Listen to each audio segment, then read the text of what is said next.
Greetings once again, everyone. Griffinlobster. Welcome back to my top 100 games of all time. Here we are with part 5. We're doing numbers 60 through 51 today. We're rounding out the bottom 50. So let's start this list of 10 off with a bang. Yes, because it's coming in at number 60, we have the first casualty from my top 10 in 2008. Here we have Donkey Kong. Yes, Donkey Kong, the arcade game, the original, the game that started it all for Mario over here, sent him on the path to becoming gaming's greatest and longest-lasting icon. Really the game that started it all for Nintendo, that started them on the path to becoming one of all of gaming's most beloved and often maligned, but still revered and respected games companies. Nintendo is synonymous with games for me. And I think without Donkey Kong, that may never have happened. So, I think I put it at 7. I know I put it at 7 on my list in 2008. And I think that was a respect choice, you know? And I think I was maybe a little melodramatic in that regard, because the game is obviously quite old and, you know, maybe not worthy of a top 10 these days. But I still think it deserves a spot here for several reasons. First of all, it is definitely my favorite classic arcade game. If I'm going into an arcade, one of the first cabinets I look for is Donkey Kong. Matter of fact, I feel like if you're in an arcade and you don't have Donkey Kong, that your collection is maybe just a little bit on the incomplete side. It's still fun to this day, fun to slam quarters into this bad boy, just because it does a lot with so little, right? I mean, there is one button on this thing. Jump. I mean, he was called Jumpman back then, and fittingly titled indeed. You jump. There's a control stick, a joystick, and a button. And all you're doing is jumping over obstacles, climbing up ladders, occasionally grabbing a hammer and smashing some barrels for points. And that's just about it. There are 4 screens, 4 one-screen levels in this game, 4 boards that it gives to you in different sequences and slowly ratchets up the difficulty. And it manages to suck so much out of that and make it appealing. And I think there's something sort of raw and endearing about it. Just the fact that it feels like it distills so much of what is satisfying about games on a mechanical level to something so simple and so easy to understand. Like I said, all you're doing is jumping. And yet when you die or you do something maybe suboptimally, if you've played the game for even just a couple of minutes, you already know exactly what it is that you did wrong and how you could have improved. And maybe you'll remember that and be just a little bit better the next time, go just a little bit farther. And I think that's one of the reasons this game was so successful, such a quarter muncher back in the day, is because it encouraged you to progress just a little bit farther and see where the game could take you. It's also one of the most hotly contested world records in terms of scores these days, still to this day, because it is so iconic and so important to games as a whole. And like I said, I think maybe putting it at 7 was a little bit of a melodramatic thing for me to do. Fits better here at 60, but I'll never forget it. Games will never forget it. I appreciate it deeply, and honestly, so should you. So, you know, get on that. Go to an arcade and appreciate it some, would you? Alright, coming in at number 59 is Halo 3. So after the first couple Halo games was released on the original Xbox, this was the first one to drop on the Xbox 360, and it was sort of an eye-opening experience for me because, you know, it took the game world and characters and enemies and settings that, for me, defined a modern classic. Like, it was a game those were games that were really not that old, but sort of felt like they'd always been around to me. But then to turn up the graphical fidelity and make that world feel more real, and I was just immediately absorbed into it again. I remember one of the first levels of the campaign, you're in this sort of lush jungle type area that quickly becomes increasingly alien as you go through it, and I was just so drawn into it. And just to, you know, grab an assault rifle again, see the world from behind Master Chief's visor again, it just felt right. And it also ended his story for the time being, because, you know, Halo 4 and 5 and soon to be, whatever, Halo Infinite, is that what they're calling it? Whatever. That's a thing now. But it ended his story in a satisfying, if somewhat bittersweet fashion. And that was great, but obviously the multiplayer was there too. Just got me and my friends together again, battling it out, having a blast. All the classic game modes, they added a few more here as well. it's just a complete package and one of the essential games for the Xbox 360. Certainly one of the essential games of my time playing games with friends. So I love Halo 3. For me, the trilogy just stands out in my mind as this one complete entity that I'll never forget. And Halo 3 was sort of the capper on that trilogy. So definitely love Halo 3. Coming in at number 58 is Luigi's Mansion. A long-lost GameCube game. Boy, I wish Nintendo would still would pay attention to all those great GameCube games.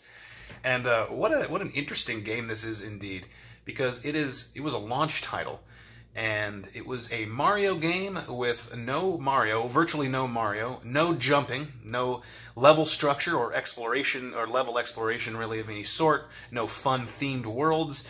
Matter of fact, the entirety of the action takes place in a haunted dollhouse, essentially, where you're kind of seeing into each room. You see 3 walls, but no 4th wall, right? That's what I mean by dollhouse. And you're sucking ghosts up with a vacuum, and you're playing as Luigi, and he's scared of everything. And it's just a strange game to sort of lead into on the GameCube. And it's small, and you can kind of tell that they maybe didn't throw all of their efforts into making this game as huge or as sprawling or as epic as they possibly could have, but that's okay. It doesn't need to be huge. It just thrives on being unique, because it just doesn't seem like the type of game that would be particularly interesting or much of a system seller. And I really appreciate it when Nintendo takes these chances with their own franchises like this. I mean, just look back at last year with Mario plus Rabbids Kingdom Battle, a turn-based strategy game featuring Nintendo, the Mario characters and the Ubisoft Rabbids. I mean, I wonder what that meeting was like. I mean, who saw that game coming? It almost sounds like a joke. But that game was phenomenal. I had a huge amount of fun with that game, and I had a huge amount of fun with Luigi's Mansion. I still look back on it fondly to this day. I think part of it is because of the atmosphere. I like the fact that it's sort of this cartoon version of scary, where you're not necessarily afraid yourself, but you're playing as Luigi, a character who's afraid of his own shadow. So lock him up in a mansion with a bunch of ghosts, and that's just comedy gold right there. And also the gameplay, it's simple, but it's fun. Sucking up ghosts is fun. Exploring each little room, trying to find all the little nook and crannies, all the little hidden stuff, finding keys and exploring the labyrinthine mansion in that manner, trying to get all the booze. The little insular puzzles of the portrait ghosts are a lot of fun. The boss fights are fun, and it does a lot with not very much. And I think it's good. It's going to stay memorable for me just because of how unique and strange and how much of a chance they took. Now, their chances don't always work out. Wii Music, that was a dud. But I'd like to see them try out new things more often, like they did here with Luigi's Mansion. Great little game. Coming in at 57 is Metal Gear Solid 2. So I played Metal Gear Solid in college and got to it, admittedly, probably a little late, because it was this game that was just revered by so many people, like hyped through the roof. And I understood that it was iconic, and I got the plain appeal of playing as this rugged, uber-masculine Solid Snake. But it lost me a little bit with its story, which I felt had really long-winded cutscenes and was unnecessarily convoluted, maybe, and a little ridiculous at times. And the gameplay, it was okay. It didn't really do a whole lot for me. The parts that did surprise me were the ways it sort of played with player expectations, like with the Psycho Mantis fight and other things like that, and little hidden gameplay conventions that you don't normally think of or seem novel even today, like how one of the characters breaks the 4th wall by telling you to look on the back of the CD case to get the codec number of somebody you're supposed to call, and you're actually supposed to look on the back of your game to discover what codec number you need to call. And that's just really cool, right? But it just didn't click with me. And then came Metal Gear Solid 2, which I decided to play for whatever reason, and this game struck me as incredibly novel. So you start the game, the first couple hours you play as Solid Snake. This is what you're here for. This is the sequel everyone was waiting for. Here he is again. New adventure, new story. It's going to be crazy. And then, a couple hours in, they do a bait and switch, and you play the remainder of the game as this sort of wannabe, almost nerd character named Raiden. I mean, I don't know, he's not really a nerd, but he has these luscious blonde locks and a high-pitched voice, and he has whiny conversations with his girlfriend on the codec radio. And it's interesting because you feel how badly you want to play as Snake again. And the character of Raiden also wants to be Snake. He's a character who has looked up to Snake his whole life and throughout his VR training. So you want to be Snake, and you're playing a character who also wants to be Snake, and the game pointedly removes that wish fulfillment from you. You don't get to be Snake for the rest of the game. And to do that, to do that to his audience, to do that to his own franchise, to subvert his own success, that, to me, solidifies Hideo Kojima as one of the biggest rock stars in gaming history. I mean, what a ballsy move to do that, to potentially throw an entire successful franchise in the trash. I mean, this isn't just like some little low-stakes indie thing where they're subverting themselves. This is a big deal, big-budget game. And I think for that reason, a lot of people point to it as one of the first postmodern video games, if you will. And certainly that I feel every bit of that post-modernity in its final couple of hours, where the story takes a crazy turn and it begins really screwing with the player, even more than it already has. And it's just something I didn't expect, and to see it here, sitting in the middle of a multi-million-dollar video game franchise, is so endearing to me and so ballsy that I can't help but love it. And I'm eventually going to play probably all the other Metal Gear games eventually, just because of how much I enjoyed Metal Gear Solid 2. So thanks for that, Hideo Kojima. That's a trip. What a trip of a game. Coming in at number 56 is a much simpler game, much more straightforward, Super Meat Boy. This is a 2D platformer where the levels consist of little bite-sized and bitingly difficult platforming challenges that require you to navigate your little boy made out of meat who dies in one hit to any variety of obstacles, be they saw blades or piles of salt or what have you, rockets. There's everything kills you in this game. But I think the way the game gets away with being so difficult without being annoying is how fast it is. It respawns you almost immediately upon death. And to be given a chance to retry these little bite-sized challenges over and over and over again is just addicting. It's like eating potato chips. You grab one, and you just got to have another. You just got to have another, and another, and another. And when you finally bust through this level that's been tormenting you, you've died 100 times on, and then it plays you all of your attempts simultaneously, which is just fun and goofy, and sort of you get to look back almost like micro nostalgia at your failures is hilarious and great. There's also little extra challenges for those who want to push themselves even further. You want to try to beat all the levels in the fast times, or to get all the little collectibles, or to find all the characters and all the bonus levels and whatnot. Secret exits. This game has a lot to it, but also is simple enough that it's just like addictive. You know, some games are like a full course meal. Like a Metal Gear Solid 2 is like a full course meal. This is snacking. This is video game snacking, and it's one of my favorite video game snacks. Super Meat Boy. Meaty. Coming in at number 55 is another 2D platformer, Rayman Legends. Way back in part 1, I talked briefly about how I think it is a tragedy that the AAA industry is left behind, for the most part, the 2D platformer genre. It's now in the hands of indie developers, and it's games like Donkey Kong Tropical Freeze and like Rayman Legends that show what potential there is to throw all of that talent and money at that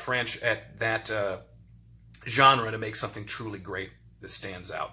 This game is gorgeous, amazing cartoonish animations. It just makes you feel like you're playing a cartoon the whole time, but the animations aren't so involved that it detracts from the gameplay at all, because the gameplay is snappy and spot on and responsive. The levels are great. The music is great. There are these music levels, actually, that you play out, and as you play them, the jumps that you're supposed to take and the enemies that you're supposed to kill, they are rhythmically tuned to some sort of goofy version of a recognizable song that plays over the level. And those must have been incredibly difficult to develop and to plan, but they are so much fun when you play them out. And just the regular levels too. The mechanics are there, they take you through the experience, and the game's difficult. Not as difficult as Super Meat Boy, but it does, like Super Meat Boy, not have lives, so it's abandoned that, what I think is a dated game mechanic, the live system, and instead just gives you those quick respawns. You can get right back into the action. It doesn't punish you too badly for failing a small challenge, one or the other. There are also some great bosses in this thing. I love this game's sense of humor. Its weird sense of style that it just goes for it. It's unashamed to be what it is. There's lots of little fun extra stuff, like with Kung Foot and the daily and weekly challenges to try and get your lum total up high, to get all those little weird extra collectibles. There's a lot of game in here. It also imports a lot of levels from Rayman Origins, the precursor to this game, which is also good. But if you're only going to have time to play one of them, this is the one you're going to want to play. I think it is one of the absolute finest platformers that you can find these days. And it's a shame that a lot of people haven't played it and that the AAA games industry has sort of ignored the genre. But check it out if you have the time, Rayman Legends. Please do. 54 is Mario and Luigi Superstar Saga. This was number 44 on my list of 50 back in 2008. And to me, this is a more honed and perfected attempt to make a strange and unique feeling Mario RPG, a more successful version of what Super Mario RPG was for Super Nintendo, which I just discussed last video.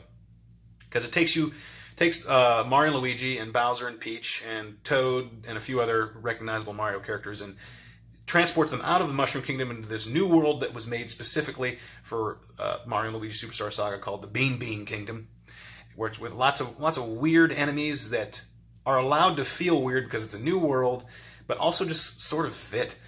It's strange to be fighting a crab with a Christmas tree shell, but it just kind of works. And I think a lot of it has to do with this game's aesthetic, how it approaches fun, how it approaches its humor, how it approaches Mario and Luigi as characters. And there's an undeniable charm here, and a lot of stuff that really sticks out in my mind, just in terms of the way that the levels are designed, the way that the battles play out. Really fun battle system, really unique areas, and a different approach to the Mario RPG format. Whereas, like, in the past, they're very structured, right? In Paper Mario, there's chapters. In Mario RPG, you have exactly this many stars to get, and it's sort of like you go this area, and then this area, and then this area. This game, you just kind of are along for the ride. You don't really know how long it's going to be or where you're going to end up next. I mean, you fight the big bad about like a third of the way through the game, and you're like, is this game already over? And then another thing happens, and another thing, and then you think maybe you're at the end again, but you're not. It's really interesting how the game manages to progress and surprise you. It culminates in a really crazy conclusion that I think is pretty great. It has a very difficult final boss that took me several tries to beat, I will freely admit. And it's just a great time. I like the way you navigate the game world too, with the different jumps that you have and different abilities that you get with your hammers. That's fun to explore the game world. So it's a game that's fun both in and out of. It's an RPG that's both fun in and outside of battle. I think that's important for me to enjoy an RPG like this. It's fun. It's handheld. You can play it anywhere. I love it. Mario and Luigi Superstar Saga. Good stuff. 53 is Fez. Fez is yet another indie puzzle platformer created by the most well-spoken man in the games industry, Phil Fish. Look, it's impossible to talk about this game without discussing how disgusting the game its developer is. Phil Fish is one of the how can I put this kindly? Why should I put it kindly? He would never put anything kindly, and I don't think he ever has.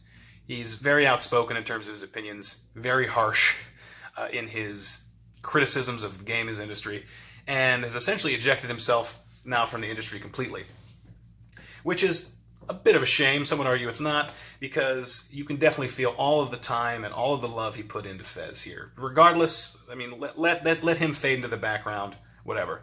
People are going to forget him. People are going to hopefully remember Fez, because it's just a nice, simple little game with simple graphics and mechanics, where you're looking at one side of a cube, and the way, like, if the world is a cube, you're always looking at one side, and you can, it's like one of those game mechanics that's hard to describe in words, but like when you play it, it's immediately obvious how it works.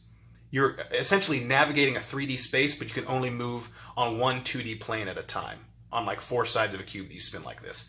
And for the most part, that's relatively simple, but then there are also these hidden and thought-provoking and deep and head-scratching puzzles that I actually had to pull out a pen and paper to solve some of these, which I know some people don't like. I thought was great. I thought it was novel. And the way that it pulled me into its world, its colorful, simple world, and the time that it arrived at me, I just finished Mass Effect 3, which is this sprawling, epic, emotionally exhausting experience. This was almost curative to me in a way. And my memory of it really sticks out in my mind for that reason. I think it's fallen a little bit in terms of my overall opinion of it, just because it's been a while since I've played it. Maybe if I go back to it, I won't like it as much. I don't know. But for when it arrived and how it arrived and the message it told and the world that it presented, I definitely love it, regardless of how much of a jerk its developer is. Fez. Coming in at number 52 is Okami. Hi, Amaterasu. Can you see her on there? It's kind of looks like it's washed out in the background. Amaterasu.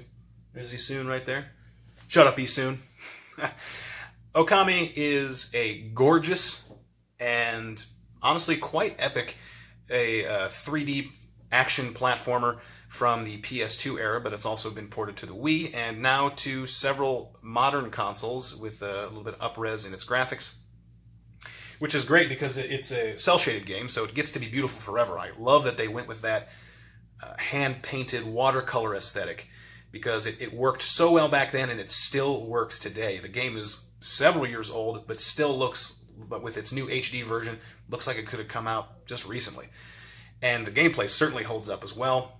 It's a lot of platforming, a lot of combat, but the real twist of the game is that at any given time you can turn the entire world into a canvas upon which you take your celestial brush and you paint designs, and that affects the world in various different ways. Maybe you can slice through an enemy with a quick slash of your brush, or you draw a circle and draw a little fuse on it, and that creates a bomb in the game world. And this mechanic works really well, better than maybe you'd even think.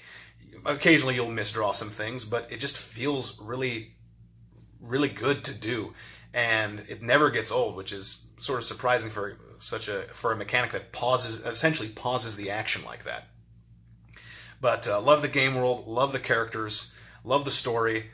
It's just a super endearing game that I really think stands the test of time, and that an unfortunate few have actually gotten around to checking out. I haven't played the HD version yet. I do plan on doing so soon, though, because I've heard great things and because I just really want to get back into that game and play through it again. It's longer than you'd think, it's deeper than you'd think, and it's precisely as beautiful as it looks. So check it out. And rounding out the bottom 50, just outside of the top 50, here we have the original Half-Life. I got to play Half-Life after I already played Half-Life 2, so it was definitely a dated experience for me at the time. I could definitely feel how old the game was when I was playing it. And yet, it just didn't matter. I like the way that the game sets up Black Mesa Laboratories as this highly organized, perfectly oiled machine, and then you walk in and everything goes to absolute hell. It's just chaos against aliens, and then the military comes in, and they're shutting everything down, and they're firing at you, and pretty soon you're shooting down helicopters, and fighting tanks, and getting transported to alien worlds. It's just nuts, and I love how the game trades off making you feel like you're completely in power, because you're the only person who's in this power suit that lets you take so much damage, and you have this huge arsenal of weapons, some some human, some alien that let you put out a ton of damage too. I like the game's give and take of making you feel power, of empowering you, but also making you feel so alone and like the odds are stacked against you. And it's that game feel that I think really stands the test of time here. Also, the gameplay is just flat out fun and straightforward and good. It's just a good, classic feeling first-person shooter with a decent story, and that's pretty much all you need. And it obviously started Valve on their journey to becoming a world-renowned games company. I wish they would go back and continue to make games again, but in the meantime, we still have classics like Half-Life to go back to and check out, and for that, I guess, we should be thankful. And there you go. There was 60 through 51.